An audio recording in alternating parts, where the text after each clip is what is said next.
First, you have some time to look at questions 1 to 6.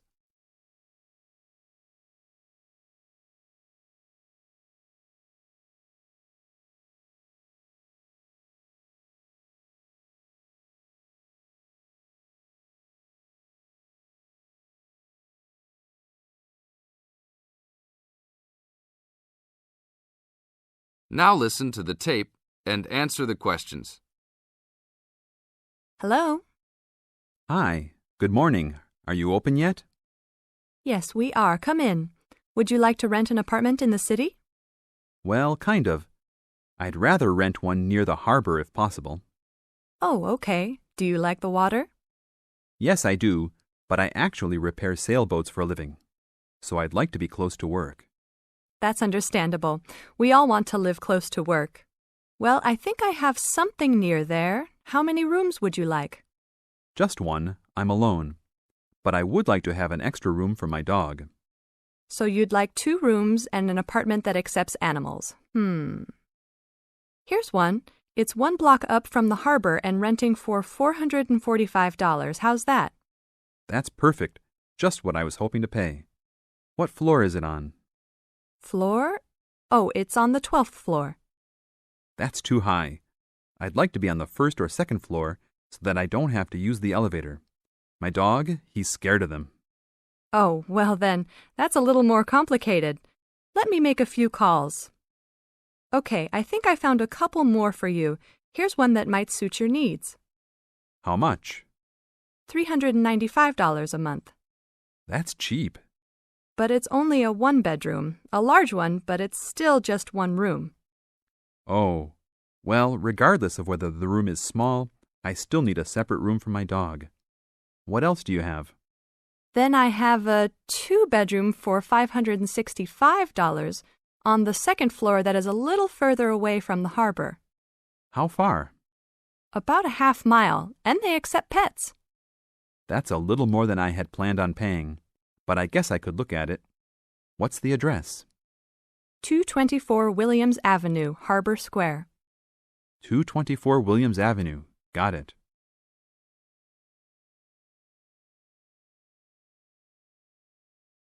Now look at questions 7 to 10.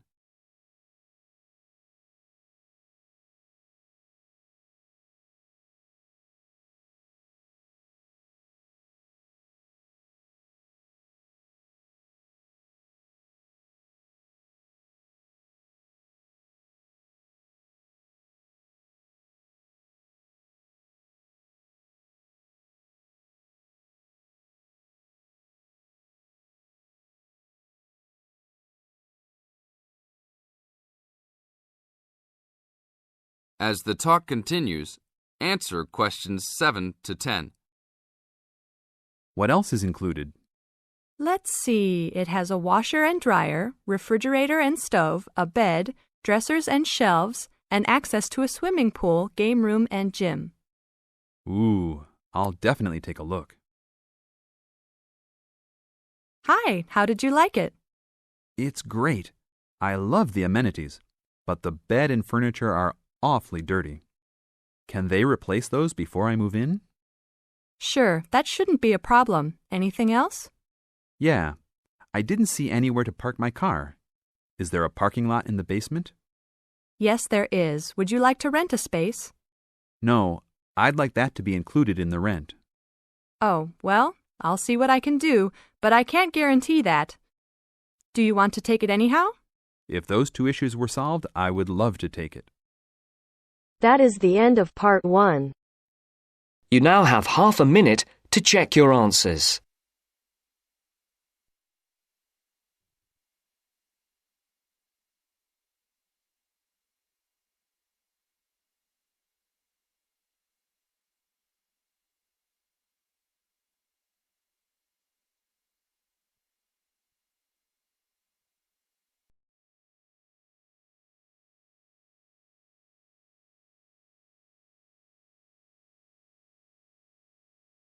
Now turns to part 2. Part 2. You will hear a student union officer explaining about the union's functions and services to a group of new university students. First, you have some time to look at questions 11 to 15.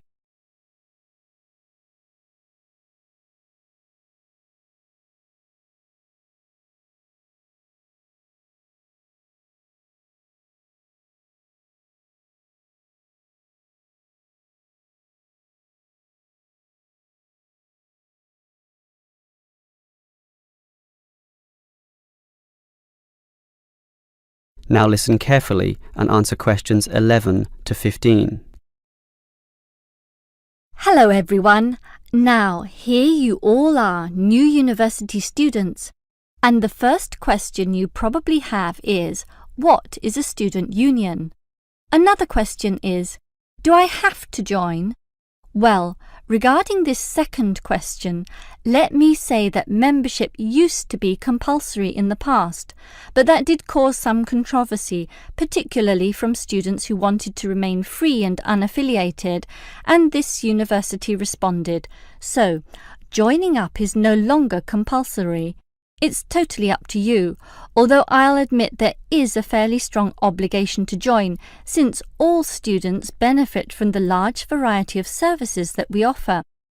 We do understand, however, that many might be unwilling to join because of a supposed political slant to the union. Traditionally, student unions have been seen as being dominated by the left, and I suppose that's still true to a large extent. Here, however, at this university, our union discourages such one-sided viewpoints, and students across the whole political spectrum are welcome. Thus, if you feel that you are a conservative type, in other words, leaning to the right, you are particularly urged to join to provide a more balanced representation.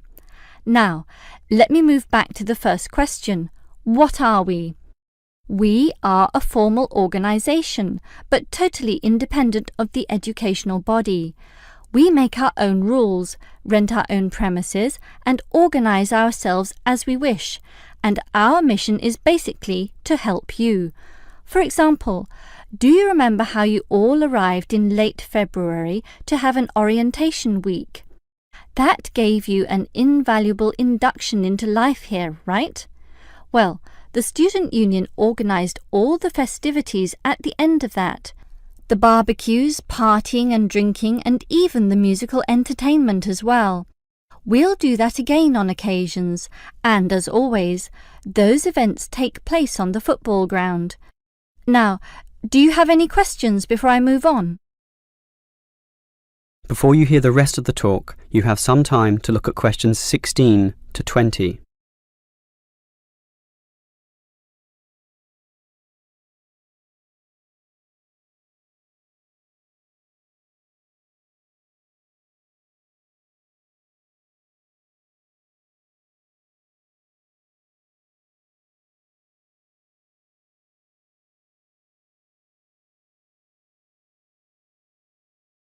Now listen and answer questions 16 to 20. Now, let me tell you more about the student union and its basic functions.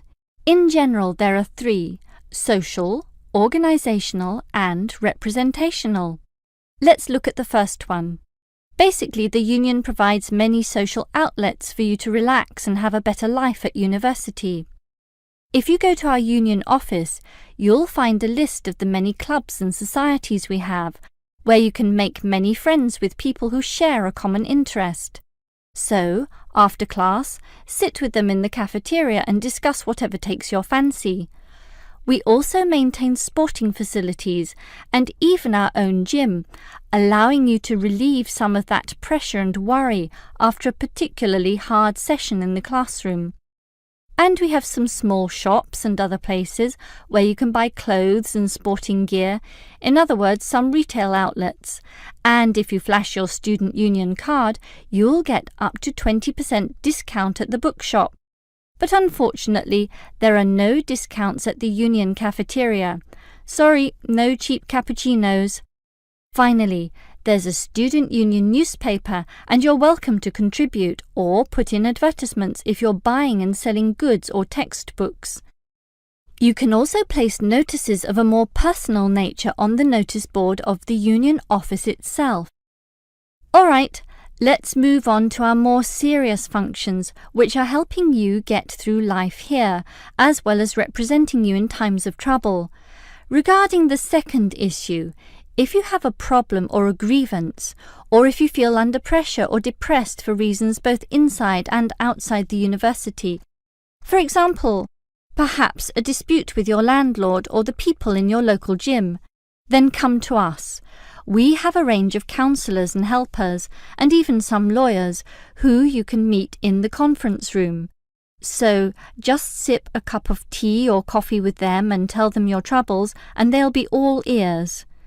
Basically, there's every reason to join the student union, since whatever you need, whether it be social or representational, we will help you.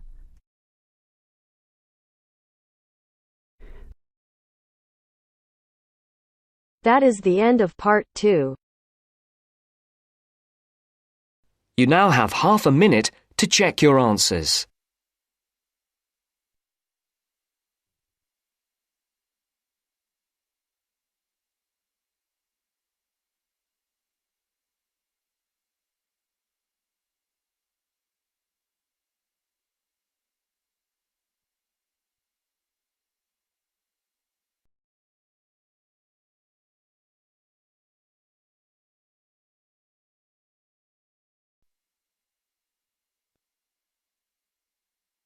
Now turns to part 3.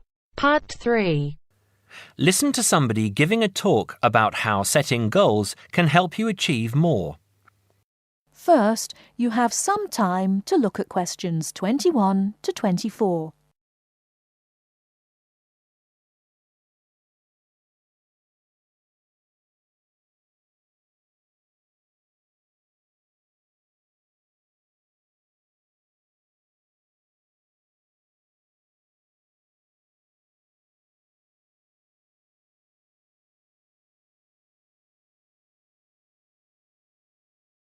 Now, listen carefully and answer questions 21 to 24. Good evening, everyone. It's good to see that so many people managed to make it. An achievement in itself when I'm sure you're all so busy. This evening, I'm going to talk with you about setting goals and how setting goals can help you understand what you really want to achieve. First, though, I'd like to start by saying what I think achievement actually means. I think some people think it's simply about being successful in a job or making money, but it certainly doesn't have to mean that. Achievement is simply accomplishing goals that you set for yourself, doing what you plan to do, and people might plan to do all sorts of different things. Achievement is about realizing your dreams. I would also like to say that to achieve, you must have belief. Belief that you can do whatever it is you want to do. There is more to achievement than simply wanting to do something. Anyone can say that they want something, but actually getting it is not so easy. To get it, you must believe that it is yours. Not having belief is the main reason that so many people do not achieve. If you really want something, you must talk and act like you already have it. Then you have belief, and then you will achieve. So, goal setting. Goal setting is about imagining the future and then turning the dream into a reality. Setting goals helps you to be clear about what you really want and helps you concentrate on getting what you want. Setting goals will help you see what is stopping you from knowing what's important. And because achieving goals makes you feel good, you will be more confident and succeed more easily. Goal setting is something that all achievers do, whether they are high flyers in business or successful athletes. It is important that you set both long-term and short-term goals. First, you need to have an idea of what you want from life. I call this the big picture. Then you break this down into a number of smaller goals that you need to achieve in order to achieve the overall goal. As I say, The first step is to see the big picture. Think about what you want in the next 15 or 20 years. Doing this will influence all the smaller goals that you set yourself. Before you hear the rest of the talk, you have some time to look at questions 25 to 30.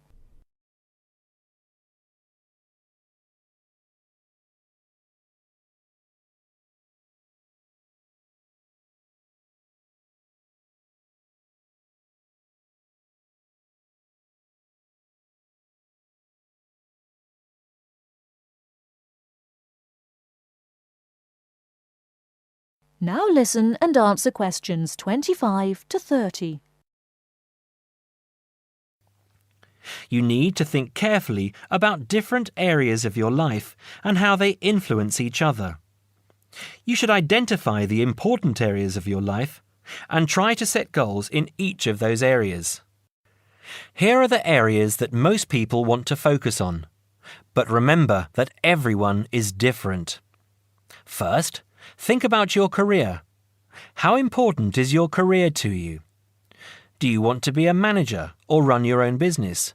Or are you happy working for other people? Connected to this is the financial side of your life. What sort of income do you want to have? Is wealth important to you? You need to think about long-term relationships. At what age do you hope to be married? Do you want to have children? How much time do you want to spend with the people you love?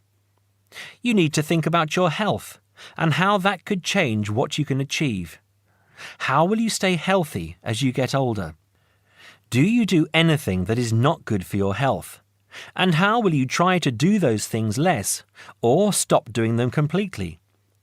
Finally, you need to think about your free time, your hobbies and interests. How much time do you want to have to do what you really enjoy? It is difficult to achieve goals in one area if you feel that you don't have the time to do the things that really make you happy. Now, when you have this overall picture, try to set yourself one goal for each area. Make sure the goals are what you really want and not what you think other people want from you.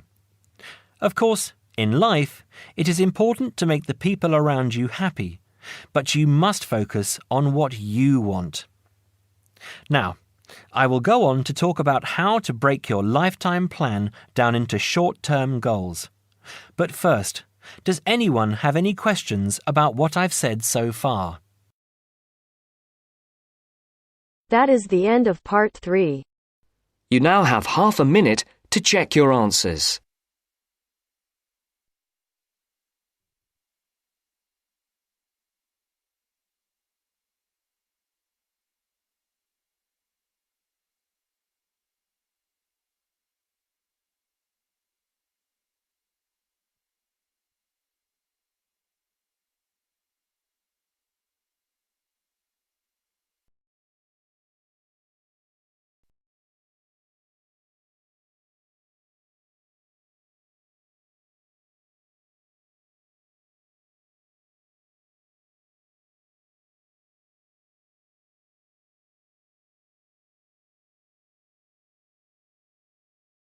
Now turns to part 4. Part 4. You are going to hear a talk on 2 famous American presidents. As you listen, fill the missing information in the notes below. First, you have some time to look at questions 31 to 40.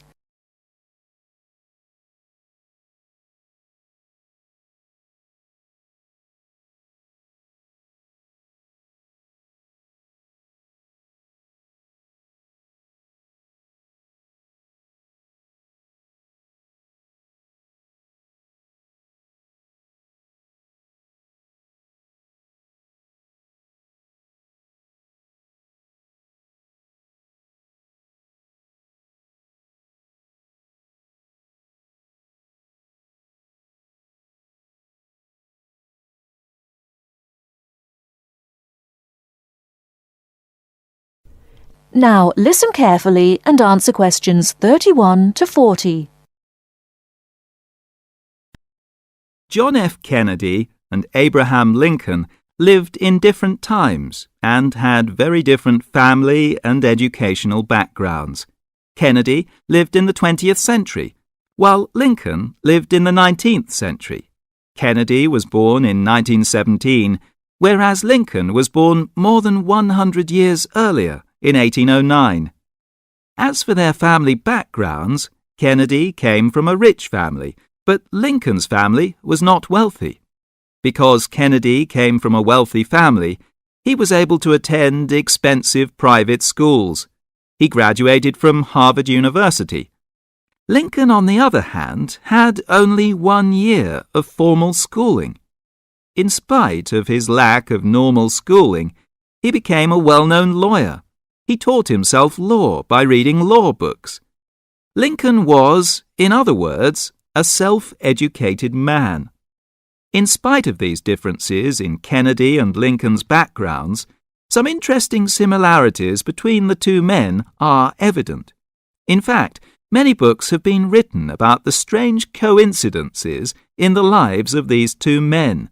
For example, take their political careers. Lincoln began his political career as a U.S. congressman. Similarly, Kennedy also began his political career as a congressman. Lincoln was elected to the U.S. House of Representatives in 1847.